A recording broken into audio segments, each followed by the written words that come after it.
From Broadcasting House in Nairobi, Kenya. Good evening. Welcome to KBC Prime Edition. My name is Mboya with the news tonight, and it begins right now.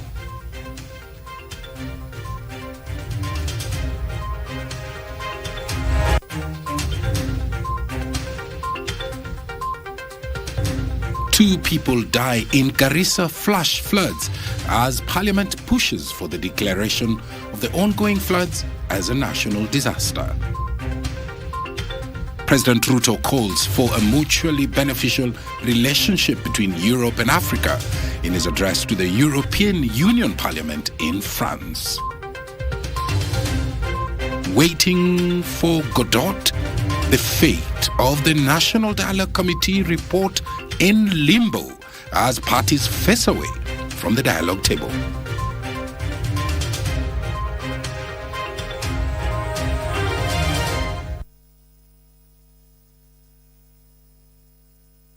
Susan Thuku is in charge of our sign language docket, our socials at KBC Channel 1. Let's begin with our lead story tonight. More than 1,000 families affected by the ongoing El Nino rains in Kisauni, Mombasa County, Tuesday received relief food from the government. Speaking while overseeing the distribution of the relief food, Deputy President Rigathi Gachagua urged the devolved units to enhance support for the flood victims in different parts of the country. This as two people have been confirmed dead in Garissa and Hulugo towns after they were swept by floods while they were trying to cross flooded areas. Timothy Kipnusu opens our coverage with a flood story. It was a sigh of relief to more than 1,000 families affected by the ongoing El Nino rains in Kisauni after the government moved in to cushion them from the effects of the floods. Deputy President Rigathi Gachagua assured the flood victims across the country that the government will do everything within its means to assist the affected families. Governor wa Wajir, wa Mandera na wa Garissa wamenunua chakula na madawa. Nimetoa madege, watu wanapelekewa chakula kila pahali. Sisi tutajaribu ile kidogo tunamletea, lakini mwenye kufanya kazi ya kuchunga raia ni gavana kwa sababu wako na pesa. Na sisi katika National Treasury tumewachilia pesa kwa gavana. Zaidi ya shilingi bilioni 10 iko pale na tunataka wananchi walishwe. Elsewhere, Defense Cabinet Secretary Eden Duale has confirmed that the national government has procured food for the families affected by floods in Mandera South. Government imenunua zaidi ya bilioni 5 ya chakula.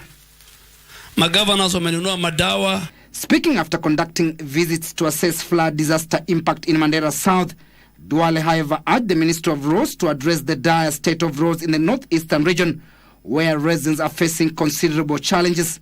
Shida ni barabara. Ile ndege ilifanya kazi nyingi sana huko Wajir County, ilikuwa inaanza ianze Elwak leo. Hii barabara inatoka Garissa, Madogashe, Wajir kwenda Mandera, na kuna ile nyingine inatoka Moyale, inapita Bute, Takaba. Kama hizi barabara mbili peke yake ingepitika, hatungekuwa na shida ya kubeba chakula na madawa. Meanwhile, two elderly men last night drowned in Garissa and Hulugo towns following heavy downpour that lasted for over 6 hours and left behind a trail of destruction. One deputy head teacher, Ahmed Nur Ismail, was hit on the head by the rear rotor of the helicopter. He died on the spot. Confirming the two incidents, Garissa Acting County Commissioner Solomon Chesot said the two were trying to close flooded roads when they were swept away by the raging waters. All the other 9 sub-counties in Garissa County have been cut off from the main roads. Our main road from Garissa to Dadaab is not possible. Timothy Kipnusu for Prime Edition. Meanwhile, members of the National Assembly now want the president to declare the ongoing floods a national disaster and direct provision of urgent intervention measures. The MPs adjourned normal business to express how their constituents were suffering due to floods caused by the El Nino rains. They argue declaration of the floods as a national disaster will invite the attention of even the international community and donors so as to provide assistance to affected persons. Once the president declares this as a national disaster, donors from all over the world will move in and our people will get help. The government is every morning waking up and telling us, you are not yet suffering. You are not yet there. You are not yet there. You need to suffer more so that they come in. We need the government intervention. Tunaomba KDF wasichoke, waende wakasaidia wale maskini. Kitu cha kusikitisha zaidi ni kwamba hata kwenye orodha ukipigia NDMA wanakuambia Lamu West tu mafuriko. Hawashughuliki, hata data hawana. Red Cross hata data hawana. We have a situation whereby power stations have been submerged and some of the towns now don't have power. Those that do have will go off very soon because there's no fuel. As late as yesterday, we lost a Form 2 boy who is a student of Takaba Secondary School from Mandera West. He was swept away by a river called Lagsure, which has its sources in Ethiopian highlands. Madam Speaker, what is our plan? What is our disaster preparedness? What are we doing as a country? Because I can imagine that it can only be worse. Isiolo North towards the Marti, Wajir border, on the Isiolo South, Wajir and Garissa border, those are all areas which are being submerged. And there is no help from the government, there is no way accessibility, the only accessibility could be by air.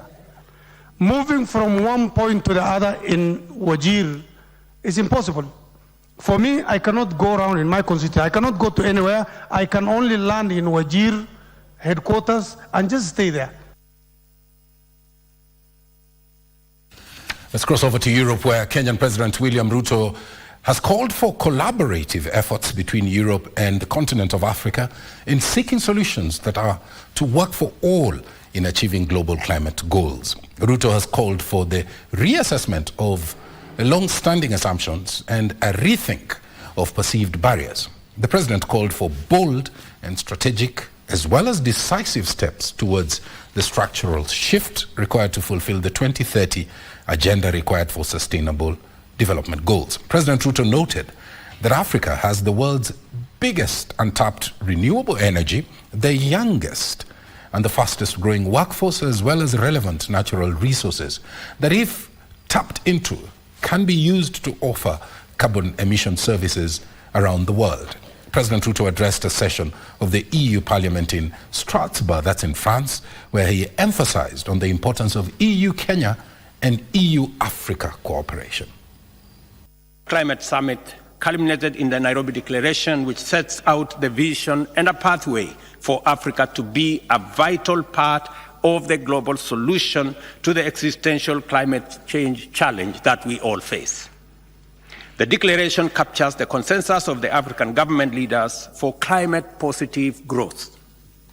We have the world's biggest untapped renewable energy potential, the youngest and fastest growing workforce and human capital, and relevant natural resources and assets.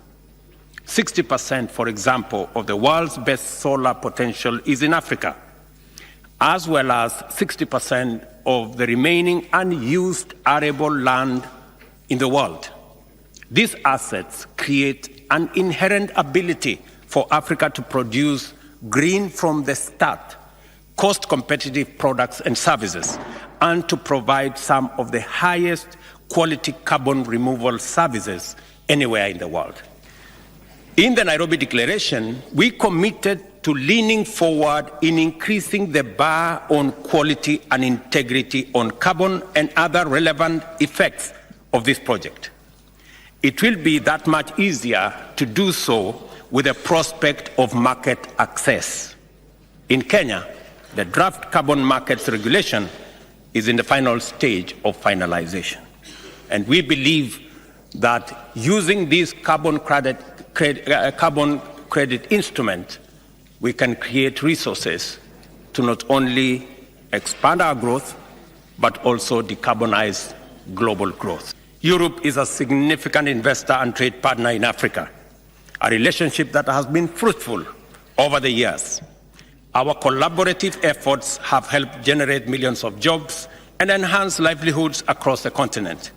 This partnership is not only a cornerstone of our past and present, but it is also crucial for our future. I extend a warm invitation to European companies, institutions, and organizations to explore the many opportunities our continent has to offer. Join us in a collaborative endeavor to unearth and develop solutions that leverage our respective strengths, drive innovation, and benefit not only Africa but also contribute to global progress. On the local front, government has dashed hopes of land developers occupying 2 parcels of land linked to the Kirima family in Nairobi's Njiru area. The Ministry of Land says that it has verified the records and concurs with court findings that the land belongs to the late Starehe Member of Parliament Gerishon Kirima. This now paves the way for the eviction of illegal settlers, unless, of course, they enter into an agreement with the Kirima family. The Ministry of Land has said that public utility land along the 2 parcels will be repossessed with immediate effect.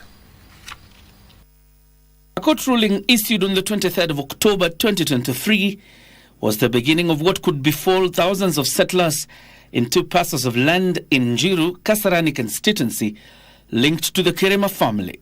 A battle that had lasted in court for more than a decade, as the Kirima family attempted to ward off people it deemed as illegal settlers.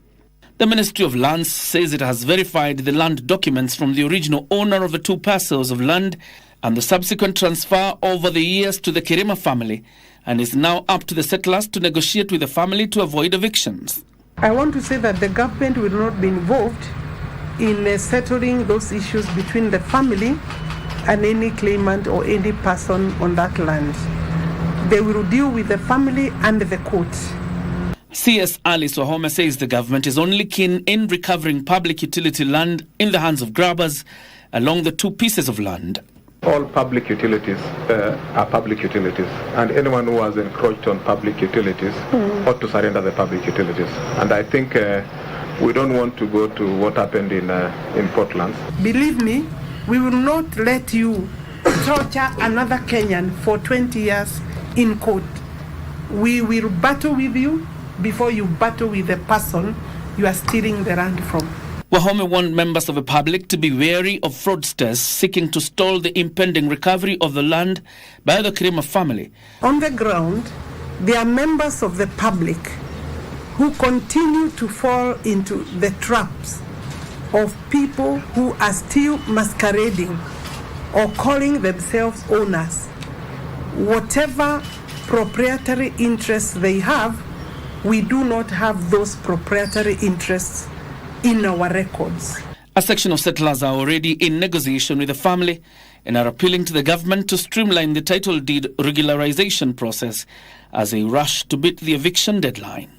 We've managed to talk with the family lawyers, and all of them have given us letters to confirm that they are ready to steer the process in that direction of negotiation. We are not really interested with any case right now. That's why we are pleading with government really to help our people. It now appears to be a race against time as the over 150,000 settlers on the Kirima land rush to avert an eviction that is looming on the 31st of December. But there appears to be differences splitting the 2 groups, as one has opted to negotiate directly with the Kirima family, while the other has opted to appeal the eviction order. John Jacob Curia, Prime Edition. We'll track that one for you. And in the Skills of Justice segment, a 68-year-old American national accused of being a serial pedophile was denied bail in 2 separate cases by different magistrates at the court in Mavoko. The suspect, Terry Ray Krieger, Tuesday faced fresh charges of 7 counts of child sexual offenses barely 18 months after he was acquitted on similar charges, having served 8 years of a 50-year jail term. More details in the Skills of Justice segment. Terry Ray Krieger, aka Guka Terry, who has been in police custody since the 10th of November 2023, was Tuesday morning arraigned before Senior Principal Magistrate Barbara Ojo for the mentioning of a case in which he is accused of sexual assault. The trial magistrate declined to grant him bail after the prosecution argued he was a flight risk and was in the country illegally. The magistrate set the bond application hearing for the 30th of November 2023, and the pre-trial hearing will begin on 22nd of February the year 2024. Given the foregoing, I decline to grant bond to the accused person for now. I direct that the State Council verify and ascertain from the relevant authorities the status of the accused person in relation to the crimes allegedly committed in the United States of America, and report back to the court with due expedition, but not later than 30 days from the date hereof. After his death with the first court, Krieger will later be arraigned before Senior Principal Magistrate Ms. Mary Gitau, where he was charged afresh with 6 counts including sexual assault, being in the country illegally, child pornography, benefiting from child prostitution, promoting sexual offense to a child, and child abuse contrary to Children Act. He pleaded not guilty to all the charges, and the case was set for mention on the 24th of January the year 2024. This is not the first time Krieger has had a brush with the law. He first came into the limelight 10 years ago in 2013, accused of his involvement in child sexual abuse syndicate. A year after he was arrested in 2014, he was sentenced to 50 years in jail by Magistrate Joseph Karanja after he pleaded guilty to a charge of child pornography. He'll only serve 8 years of the 50-year jail term before he appealed and was acquitted last year. 18 months after his acquittal, he's back in the courts facing similar offenses. Krieger has denied the charges and accused his enemies of bringing trampled-up charges against him. Elsewhere, the prime suspect in a $4 trillion fraud case, Olodo Belek, and his 8 co-accused persons have been released on 500,000 shillings bond or an alternative cash bail of 300,000 shillings each by Milimani law courts. They denied conspiring to defraud Omid Hakani of $36,000 on the pretense they will facilitate the transfer of $4 trillion to Dubai.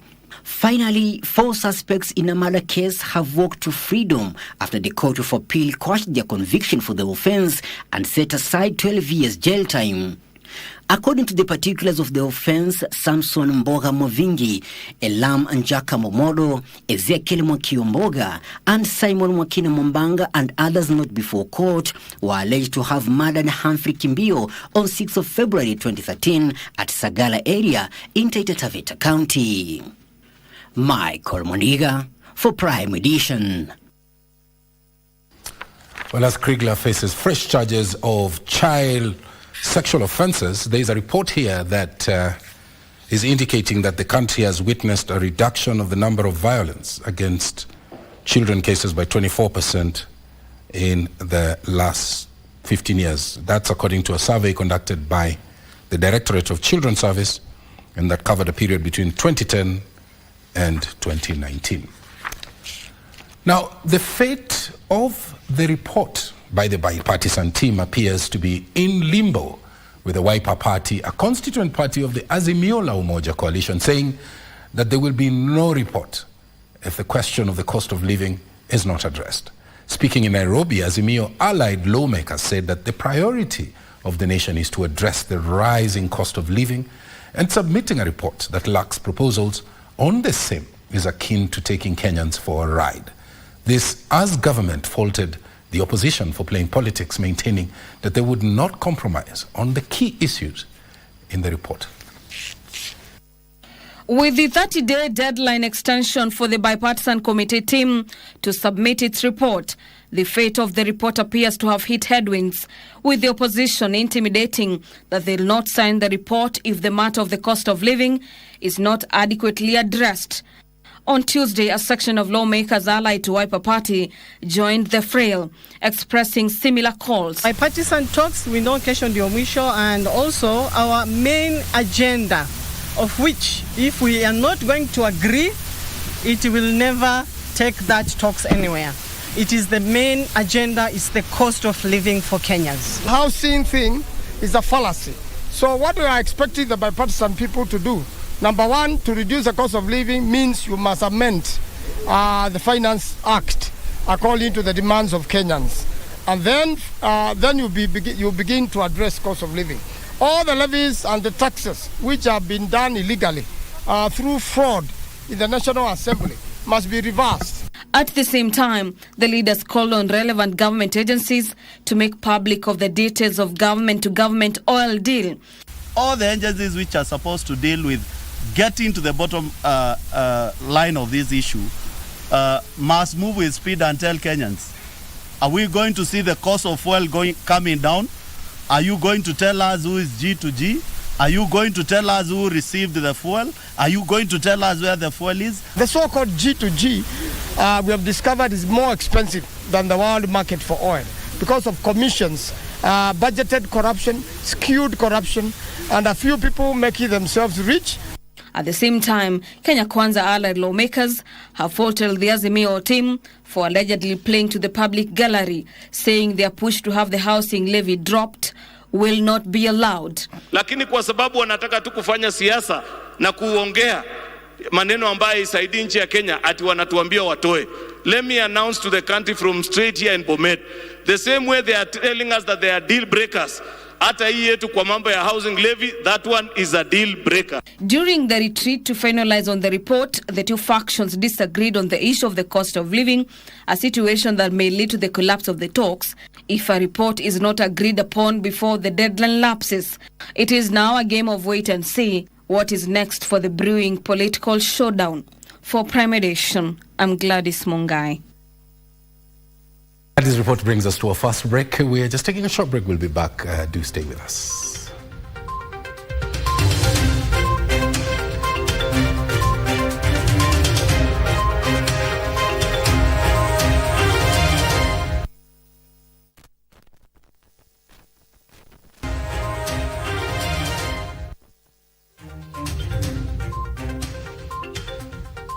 In order to make the payment of stamp duty for land transactions a seamless process, the Kenya Revenue Authority has now made it possible for the public to make payments at the State Department for Lands and Physical Planning. From November 27, 2023, all payments for land transactions attracting stamp duty shall be made to the State Department for Lands and Physical Planning through eCitizen via paybill number 22222. Further payment instructions are available when clients click Pay on the Ardhi Sasa platform. Click on the featured link on the invoice to receive an M-Pesa menu. Enter the M-Pesa PIN and click OK. You will receive a confirmation SMS from M-Pesa. Go to M-Pesa menu on your phone, select Paybill option, enter the business number 22222, enter the account number featured in the payment instructions, enter the amount to be paid, enter your M-Pesa PIN and click Send. Ardhi Sasa, shamba lako hati safi. Cheza Loto Moto. School fees ya msichana imemalizwa. Loto Moto. May the Almighty God bless you. Keep on doing the right thing. Cheza Loto Moto. Shinda pesa moto moto. It's a cocktail of emotions. The puns that cracks up the family. Greed that yields power and a hunger for success. Friends turn to foes. Survival for the fittest is the drive. Who are we blackmailing? But nothing beats the feud in a family where one disappears and another fights for the crown. It was not supposed to go this far. It's the desire to succeed that keeps us going, the deception that keeps us digging, and the laughter pill that keeps us living.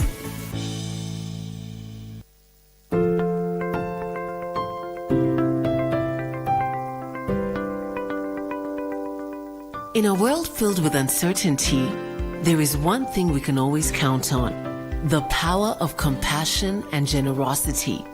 Every day, families in Kenya face unimaginable challenges and hardships. They struggle to put food on the table, provide shelter for their loved ones, and access basic health care. But today, you have the power to make a difference. By just contributing 1 shilling and 50 cents from your airtime, your generosity can provide access to sanitary pads, nutritious food, clean water, education, and life-saving medical care to those who need it most. To support this cause, please tune in to your favorite radio station under the KBC umbrella for step-by-step instructions on how to subscribe. KBC Helping Hands. Together, we can make a difference and bring hope to those in need.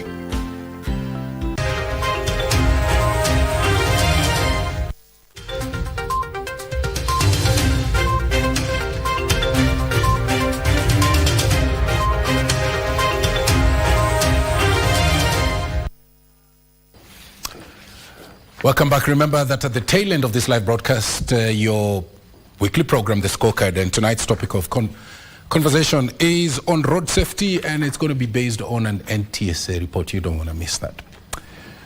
Now, members of the Meru County Assembly are now calling on President William Samoei Ruto to form a Meru Metropolitan Service Unit to oversee the running of the county government affairs. Meru MCAs claim that the county has become ungovernable under the leadership of Governor Kawira Mwangaza.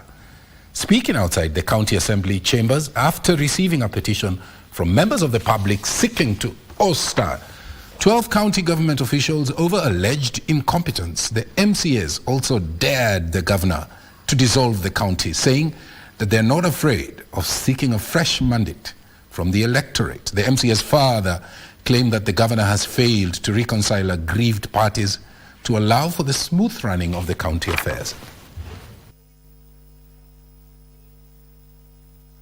Kwa hivyo sisi kama wakaaji wa Meru tumeweza kupetition wafanyikazi wa ofisi ya gavana 12 ili waweze kuondolewa katika ofisi ya gavana. Gavana nasikia anazunguka akitafuta signatures ndio avunje county. Kulingana na ile maswali na majibu nilisikia huko Senate, nilisikia shida si governor. Shida ni watu wenye tumeweka kwa that petition, wenye wanaongelewa ndio tunataka waondokee county yetu ndio Meru iweze kuendelea.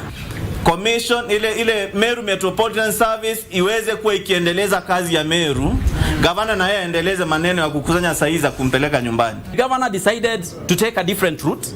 She decided that the best route to take is to dissolve the county government, of which we are not afraid. If that is what it will take for Meru to be saved, if that is what it will take for the Merians to get the services that they really require, so be it. Indicated that the country has witnessed a reduction in the number of violence against children cases by 24% over the last 15 years. That is according to that survey that I indicated was conducted by the Directorate of Children's Service and that covered a period between 2010 and 2019. Cases of sexual abuse among girls aged between 13 to 17, however, remain rampant. Kasichana Masha reports that the Principal Secretary for Social Protection, Joseph Mutari, is tonight calling for more stakeholders' engagement to fully implement the Children Act 2022. In 2010, Kenya participated in the first Violence Against Children and Youth Survey, which revealed alarming levels of violence against children. Various response frameworks were formulated, and a decade later, another survey was conducted, demonstrating significant reductions in the prevalence, particularly in sexual and physical violence. And the data we found from our 2019 study showed that the prevalence had come down to about 56%, which was, when you're looking at data at that level, that's a big reduction from 80 to 56, but it's not good. Because unfortunately, children who are affected by violence are at a higher risk of becoming either perpetrators or victims in their adulthood. According to Dr. Lina Digolo, a member of the survey team, the research sought to examine the factors that led to the decline in violence against children in the country. Each sector is collecting data at county level, but we need to find a functional data collection system that collates this data and brings it to national level, and then we are able to give you information for day to day at that combined level from different sectors, because child protection is a multi-sectoral issue. Among the key recommendations of the survey were sustained financial commitment, stringent law enforcement, and efficient data collection system in response to violence against children in Kenya. Speaking during the launch, Principal Secretary Social Protection Joseph Mutari has urged stakeholders to enforce the Children Act 2022 in order to curb the cases. For those of us who are caught violating the rights of children, or rather having the violence against children, I have always said these are wrong people to be within even the society. And also, as you work on these child protection initiatives, you should also engage children. Most of the children don't know about this. If this is for us, we should be engaged. According to the report, there has been a gradual reduction of violence against children from 80% to 56%. Stop destroying my future. Kasi Chanamasha, Prime Edition.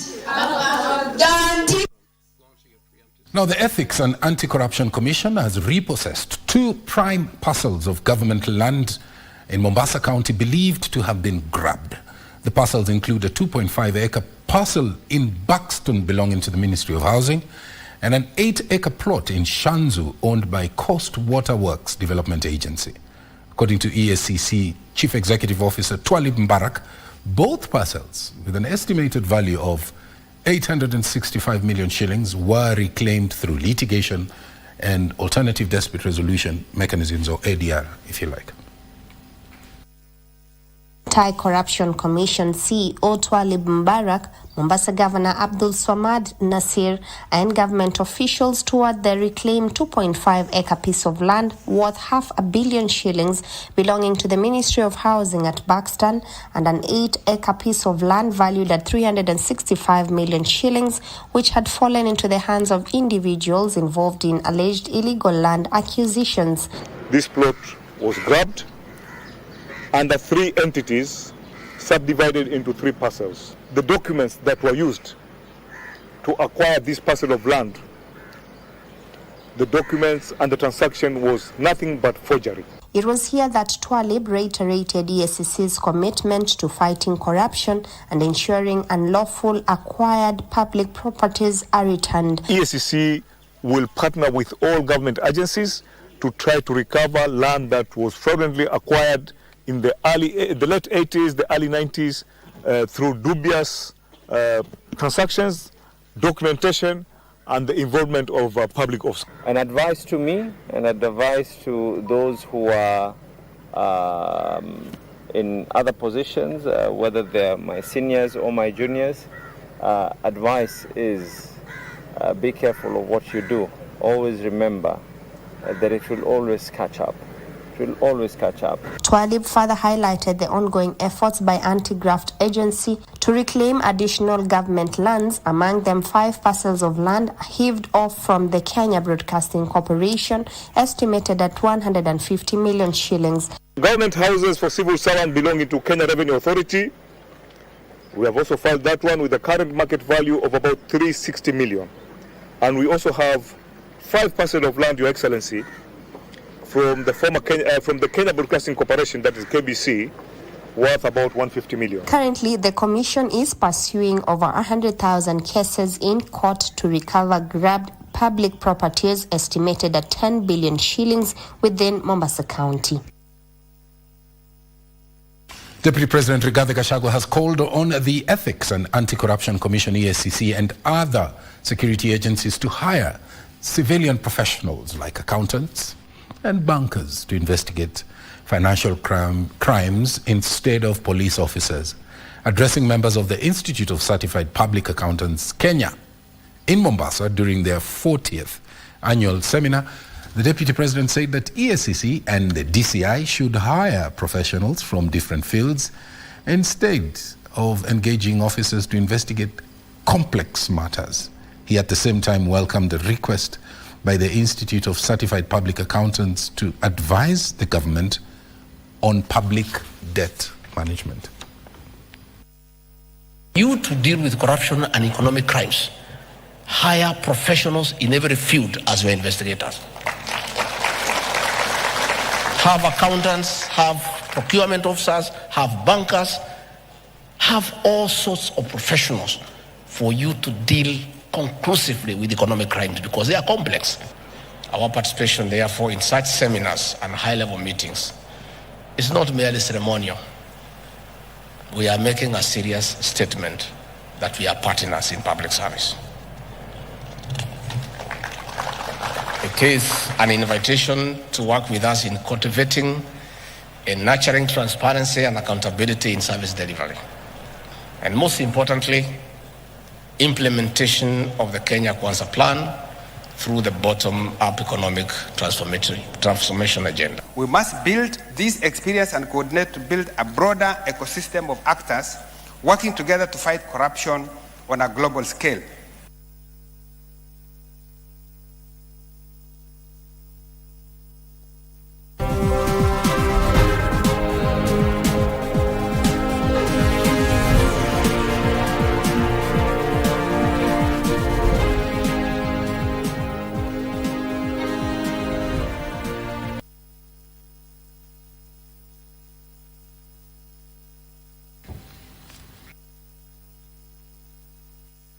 Well, it's now time to cross over and look at what we have in the space of business. O'Brien Kimani. I'm the only one allowed, by the way, to call him OBB. OBB. Well, do you know what I say? OBB, tell me first, what is this? You can have fun as long as it lasts. Can I tell you something, brother? Yeah. What you're holding in your hand is a recognition of the great work done by the people at the Kenya Broadcasting Corporation. You know what my grandmama used to tell me when I was young? Speak, my brother. That beautiful gifts, they come in small packages. Can I continue? So what you're holding in your hands is the Regional Business Leadership Award given to the Kenya Broadcasting Corporation, the business unit of the news editorial, for dissemination of high quality business news. Wow. Okay. Wow. I was awarded last week by Safety Plus. Yeah. And I have always said this, we have always been the trailblazer in all aspects of news. Right from the start, when the corporation started back in 1920s up to today, you know, everybody else there's history. Try to play catch up. Oh, there's history. There's history here. I mean, you can do nothing about history. Yeah. You can only embrace it. Well done. You know what I'm talking about, brother? Well done. Well done. Well done. It's time for news, right? I'll see you, Tom, on the other end of the studio. Okay, all right. Very good. O'Brien Kimani is my name. Time now for business news, where the government has commenced the distribution of the first batch of grain dryers in 16 maize growing counties to reduce post-harvest losses. Agriculture Cabinet Secretary Mithika Linturi urged farmers to utilize the facilities, noting that each dryer has the capacity to dry 14 tons of maize in 2 hours. Agriculture Cabinet Secretary was at the National Cereals and Produce Board depot in Eldoret, Uasin Gishu County, to flag off 100 dryers to 15 counties. The first phase targets to distribute dryers in the counties of Trans Mboya, Uasin Gishu, Nakuru, Elgeyo Marakwet, Nandi, Bungoma, Kakamega, West Pokot, Narok, Kericho, Migori, Bomet, Baringo, Nyandarua, and Laikipia. We have 100 dryers for the country, 100, na tunasipeleka pali mbalimbali. Kwa hivyo, let this information get the citizens of this country. Linturi says post-harvest loss management has been a major challenge in the agricultural sector, with an estimated loss of 30% of harvested crops. This time round, the distribution of fertilizer will be better. We have adequate supply of fertilizer, and we only tell you, do your main business, which is kwenda kwa shamba, weka fertilizer, palilia, tuvune, tumekuletea dryer, masto iko. He challenged farmers to redouble their efforts in the next planting season, noting that the government had lowered the cost of subsidized fertilizers and plans to distribute another 100 grain dryers under the second phase of the program. We have also subsidized the cost of drying of maize for the farmer so that you're also not exploited. The cost of drying a 90 kilogram bag of maize. Nduta Mukami for Prime Edition. Let's talk about industrialization, where the Kenya Association of Manufacturers is creating an ecosystem that will support micro, small and medium-sized enterprises, enhance their product development to global standards and access capital markets, logistics and warehousing services. The KAM CEO Anthony Mwangi says plans are also underway to roll out contract manufacturing in collaboration with the national government. Micro, small and medium-sized enterprises often face challenges in penetrating markets outside Kenya. However, the African Continental Free Trade Area, AfTA, provides an opportunity for them to market their products across the continent. SMEs create 90% of the jobs, not just here, US, like Germany and China and everywhere. We need to build our SME. We're building an ecosystem so that SME becomes a bit easier. Credit access remains the main challenge for most businesses, with industry players attending the Kenya Industrialization Conference 2023 saying the government is crowding the private sector. Now, we are paying interest rates up to about 20, 22, 23, 18%. Why? Because we are competing with the government in the marketplace. If you go back to 2002, when there was an economic resurgence, the government got out of borrowing from the market so that the private sector can borrow. Credit squeeze in the marketplace, and the credit squeeze in the marketplace is that even if you have an order, you can't execute the order because the public sector is crowding out the private sector. Government borrowing on this government securities is very high, and if you have an infrastructure bond, the government of Kenya is giving you 18%. Why would a bank lend it to you at 14%? They say quality product development coupled with the right pricing is critical in enhancing competitiveness. So we want to grow our industry in a manner that helps us to increase our share of exports, manufactured exports. And the instrument we are talking of developing are those that will unwind. How do we move with our enablers? Delegates said there is need to ease the cost of doing business in Kenya, have a seamless tax infrastructure, grow exports and streamline supply chain. So we need to create that global competitiveness. We need to create the supply chains. We need to organize the value chains so that we can benefit for this huge market opportunity that we have got. And we need to really move away from competing with ourselves in the region. Kenya has no option other than to compete in the global marketplace. And we have to be competitive, right? What does that mean? Both at the country level and also at the factory level. At the factory level is about using technology. It's about raising the productivity of labor. It's about training efficiency. Just in time manufacturing, what you've been talking about here. The value chains, how you do your supply chain. Weri Mujenga for Prime Edition. The Kenya Plant Health Inspectorate Services has invited strategic partnerships as its efforts to net 9.7 billion shillings over the next 5 years in funding. KEFI's board chair Joseph Merukwa says the cash is to finance crucial areas such as plant protection and advanced laboratory works. The agricultural sector contributes 33% of the gross domestic product. However, smallholder farmers face a myriad of challenges such as pests and diseases, post-harvest losses and access to markets. To address these, farmers are being trained on early detection of pests and diseases. However, funding challenges has posed a threat to efforts by Kenya Plant Health and Inspectorate Service in its operations.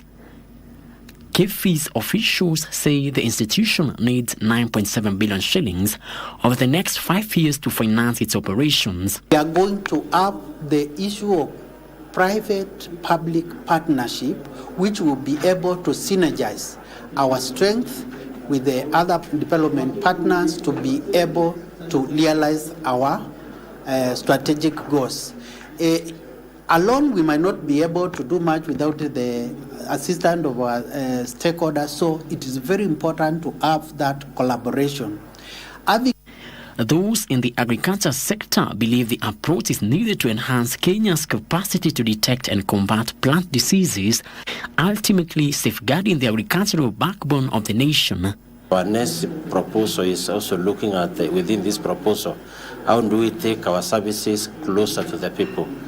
Because one region office may be covering several counties.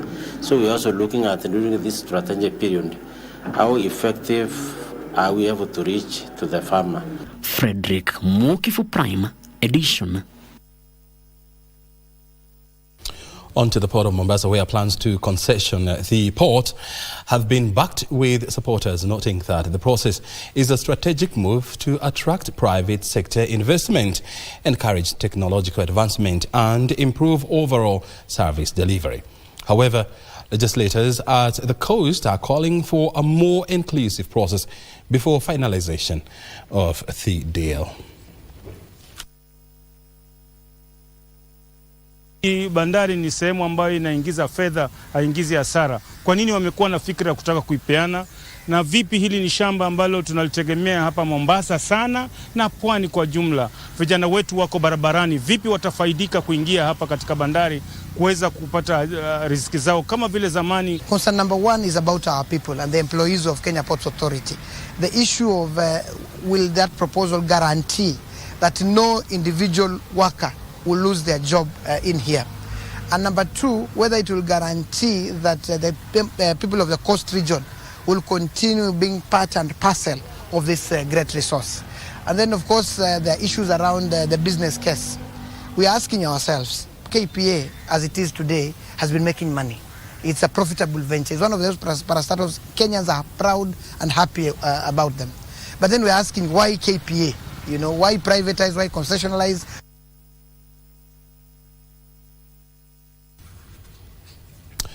Well, that's the debate around the privatization of the ports of Mombasa. And of course, we're tracking to see where exactly this conversation will go next. Well, before we wrap it up and call it a night on the business desk, I told you about this award that I'm holding here. This is in recognition of the great work the Kenya Broadcasting Corporation's business desk is doing. This is the Business News Dissemination Broadcaster 2023 award, awarded by Safety Plus. Oh yeah, we'll continue to do great stuff right here. My name is O'Brien Kimani. Sports News is coming up next with Karen Kibet. And thereafter we'll have the scorecard. I'm on the other side of the studio.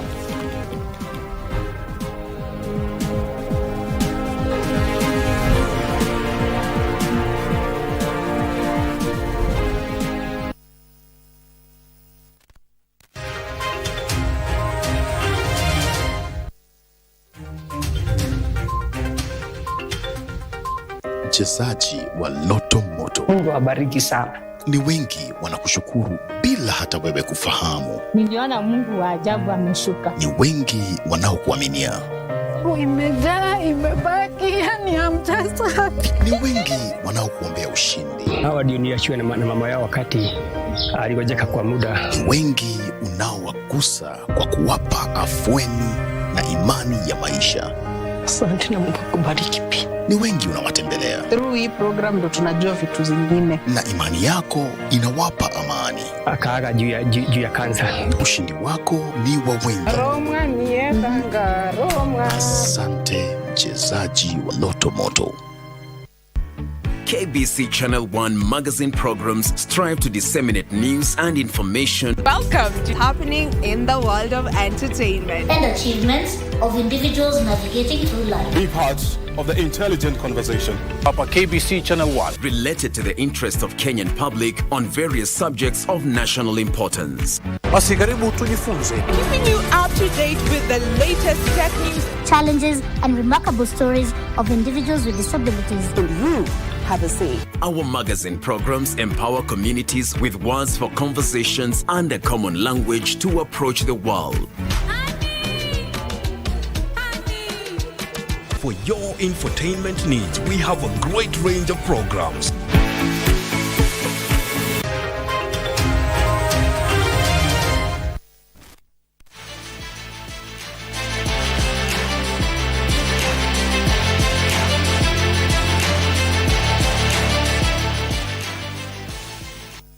A very good evening to you. My name is Karen Kibet. Let's now talk sports.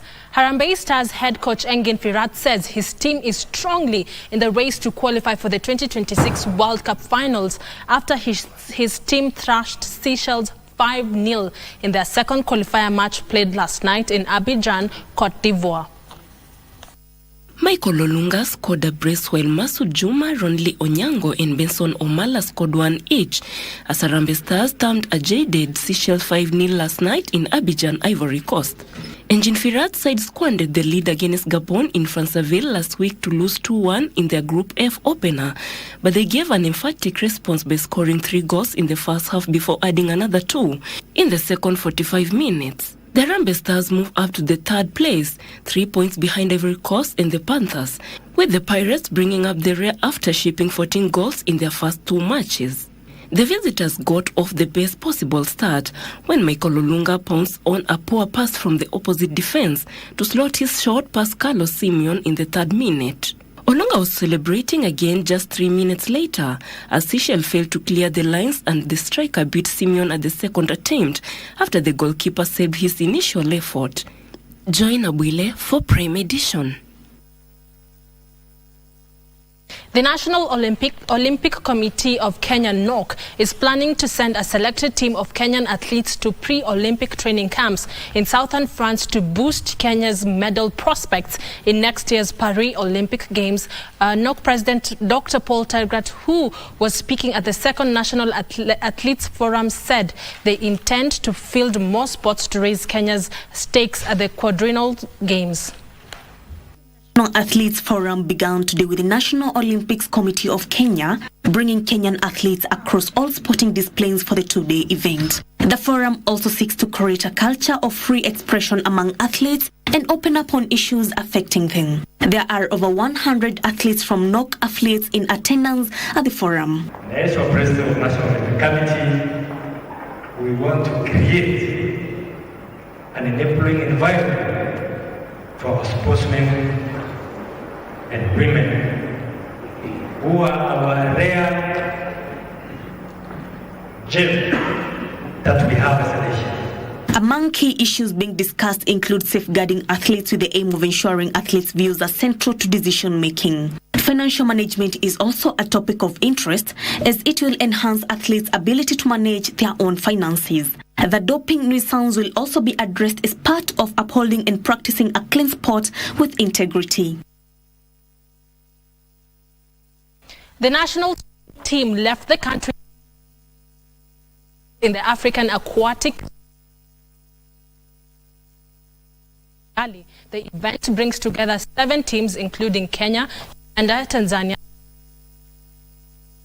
and hosts Rwanda.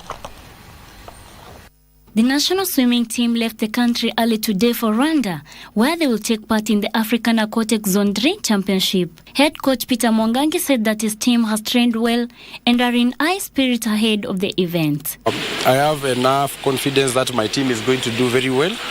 My team has been training very well. We had a day of training that was on Sunday, and the team was in good spirits. They've been also doing individual coaching with their respective coaches. So I'm quite sure the team is going to do exemplary well. Everybody here is always training really hard. I know everyone is training consistently and has been for a really long time, and so I'm feeling very confident that we're ready.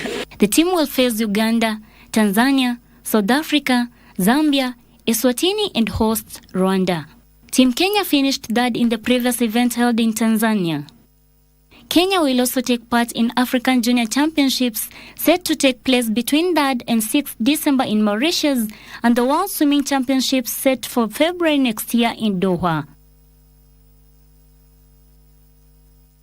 Kenyan sides Blazers Hockey Club and Lakers Hockey Club continued with their dominance at the ongoing 2023 Africa Cup for Club Champions Tournament in Baltaya, Malawi. Blazers, who began the tournament last Saturday with a 13-1 win over Gentrix of Malawi, defeated another Malawian side, Scorpions, by 14-0 and drew against compatriots Lakers. Their male counterparts, Western Jaguars, beat Scorpions from Malawi 9-0, then thrashed neighbors Kampala Club Club 5-0 before registering a barren draw with home side Gentrix.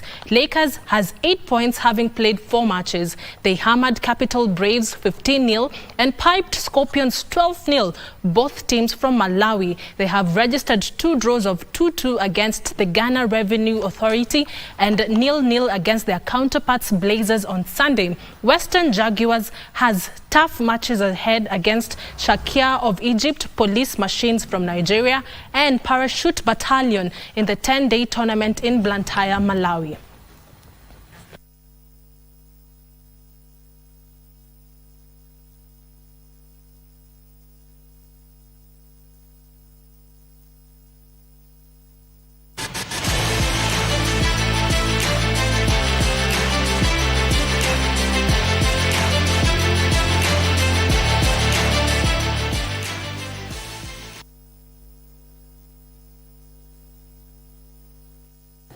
And those are all the sports stories we had for you tonight. My name is Karen Kibet. I'll see you tomorrow, same time, same place with more sports news. Don't touch that dial because right after this short break, my colleague Tom Mboya will be back with more. That's right. In fact, Scorecard is coming up. Tonight's topic of discussion is road safety. I think that conversation is based on an NTSA report. And we are going to leave you with tonight's episode of Military Tales on behalf of the Prime Edition team, including our sign language interpreter, Susan Thuko. I want to thank you for watching. I am Tom Mboya. Good night. God bless.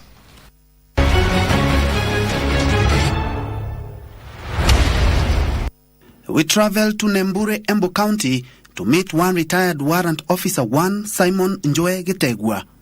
Initially as a young man, he always wanted to join the disciplined forces, and his dream came true when he was recruited as a soldier in 1973. Wacha niseme mimi kuingia Kongo kwa jeshi sikuambiwa na mtu nani anaingia. Mimi mwenyewe ndio nilikuwa nasema wakati nilikuwa mnasoma ningependa kuwa askari. Nikaanza shule 1959. 59 nikakuja nikatolewa shule na babu yangu. Tukaenda kulisha ng'ombe. Nikarudi back to school 1961. From 61 nikasoma mpaka nikakuja kuandikwa mwaka wa 1973 kwa jeshi. For 37 years, Njoe diligently served the military in various capacities until he retired in the year 2010. After pass out in 1973, he joined the Kenya Military Training College and was first posted at the Kenya Rifle Battalion in Nanyuki and later Garissa. In 1975, he underwent more training in armory and weapons and was later on posted at the college's workshop as an officer in charge of weapons at the Kahawa Garrison. 1974, January 19th, tukatoka Mandera mpaka Nanyuki, tukarudi kwa sasa unit tena. Kurudi kwa sasa tukaendelea na kazi ya units mpaka 1975 nikaenda nikajoin Kenya Army Electrical Technical College. Nilichukua kosi ya Amara. So mimi nilikuwa natengeneza bunduki. Nikapostiwa 42 Field Workshop. Kafanya kazi huko, nikatolewa huko, nikapostiwa duty. Nikarudishwa tena 42 Field Workshop. Kapelekwa upande wa inspection. Njoe vividly recalls when he was employed back in the 70s, the military used to wear shorts commonly referred to as kaptula and was among the first officers to wear trousers after officers complained about the cold, especially during night duties. Wakati tulipata uhuru 10 years, hiyo ikawa sasa hatujapata namna ya kuvaa suruali ndefu na tulikuwa natumia kama number 1 dress suruali ya kaptura. Hiyo ndio tulikuwa natumia wakati huo. Lakini 73 hiyo sisi wakati ya passing out parade ndio tuliletwa uniform hiyo ambayo ni ya uniform kama number 1. Sisi ndio tulikuwa the first recruits katika armed forces kuvaa uniform ya suruali ndefu. In 1982, during the attempted coup, he was in Isiolo at the School of Engineering and was called upon to assist quell the coup in the city. Nikiwa nyumbani Sunday nikasikia serikali imepinduliwa. So naye mimi kwa sababu nilikuwa nimepewa ruhusa, nikajua sasa kwa vile serikali imepinduliwa, acha nikajua kitu gani inaendelea. Mimi nikaingia kwa gari, nikaanza kutembea mpaka Nairobi. Lakini nilipata shida mingi sana kwa njia. But mara ya mwisho nilifika Nairobi, Kahawa. Kufika Kahawa nikakuta askari wako hapo nje. Mimi kufika na mwenye kaambiwa, mkubwa, chukua bunduki, kuja upewe watu uende nao. Mimi nikaenda nikapewa bunduki. Tukaenda nao. Tutakuta maharamia ambayo walikuwa wanasumbua sisi. Wakati huo walikuwa wanataka kupindua serikali. Njoe adds that greed is the main catalyst for the many unrest in various parts of Africa. One of his memorable assignments was to change the sporting fortunes at the Kahawa garrison. Lakini moja nilipewa wakati karibu nitoke, ya kwenda na kikozi. Kikiwa kilikuwa kinapataka namba ya mwisho upande wa athletics. Ambaye ni Kahawa garrison. Kwa nikawa namba 7. Nikapewa hiyo kikozi, nikaenda naye na nikaambiwa na general, ende na hao watu, na mimi nimekupea hao uende na hawa, na uko na wakubwa wengine wawili. Lakini mimi singependa kusikia Kahawa garrison ikiwa mwisho. Na tukaenda tukapigana na Air Force yote na Air Force yote, tukapata namba 2 Kahawa garrison. Pengine niliona ilikuwa challenge, na wakati nilipewa kikosi niende reji na hawa. Mimi ndio amra ya hawa kwenda tengeneza bunduki za hawa. Niko wakati niko nafanya hiyo kazi na niko na watu wengine, nikaambiwa mimi ndio RSM ya range. So wakati aliniambia ni maana tulienda tukapigana, mara ya mwisho tukabeba Kahawa garrison kikombe ya range. He acknowledges the military has grown positively, especially the veterans' welfare. Hata ingawa sisi tumeretire, hajutakuwa tayari. Niwaangalie wale ambao watu wanazisaidia wakati kumetokea vitu zingine. Kama mimi ni technician, wanaweza kuwa hapo na technician kidogo, ama wengine wako shule wanamaliza. Experience ningali niko naye because nilisoma. Since his retirement, Njoe has been active in various community and church programs and is also the Kenya Veterans for Peace chairman in Embu County. Wakati nitoka huko tu, nikuja nikaingizwa kwa CDF. Tukajenga police post ya Bakivwe. Wakati muda huo ukaisha, huko nikachaguliwa kama kwa kanisa. Mimi ni chairman wa CMA. Mahali ingine kama tuko na mradi saa hii ya Manju ambaye ni ya 135 million. Mimi ni treasurer huko. Manji inakuja. A family man and father of 8, Njoe says 2 of his sons have followed in his footsteps and joined the military. Kwa wawili walifuata. Na mimi sikuambia wakuje. Nilisikia hata wameandikwa kabla nikiwa kazini. Sasa napigwa simu naambiwa ndadini nimeenda interview nimepita. Mmoja akaandikwa cadets. Sasa hii ni furukano. Mwingine ni kaandikwa askari. Ni sergeant. As a veteran, Njoe in his free time enjoys tending to his farm and looking after his animals. In his parting shot, Njoe rallies Kenyans to uphold national values, look after their families and pull together despite the numerous challenges the country is facing.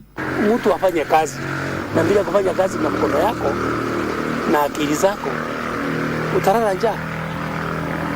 Ama ukose kufanya kazi, utaenda kuiba. Ukienda kuiba utapigwa risasi, ama uwawe na mob. Ndio uweze kuwa na familia nzuri, na kuwa na familia nzuri, na kaa na familia yako nzuri. For Military Tales, I'm Ben Troy Njoe.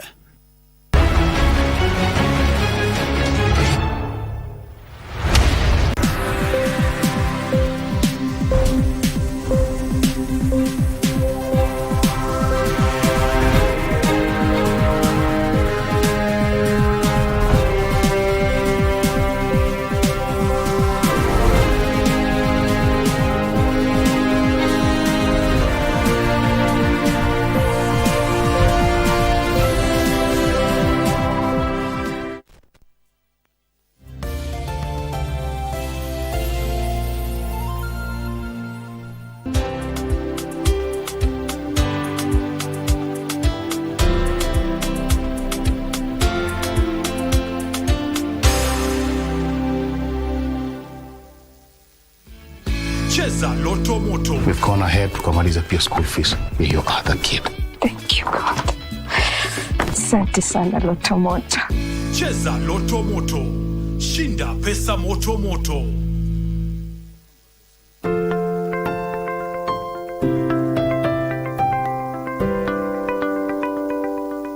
In a world filled with uncertainty, there is one thing we can always count on: the power of compassion and generosity. Every day, families in Kenya face unimaginable challenges and hardships. They struggle to put food on the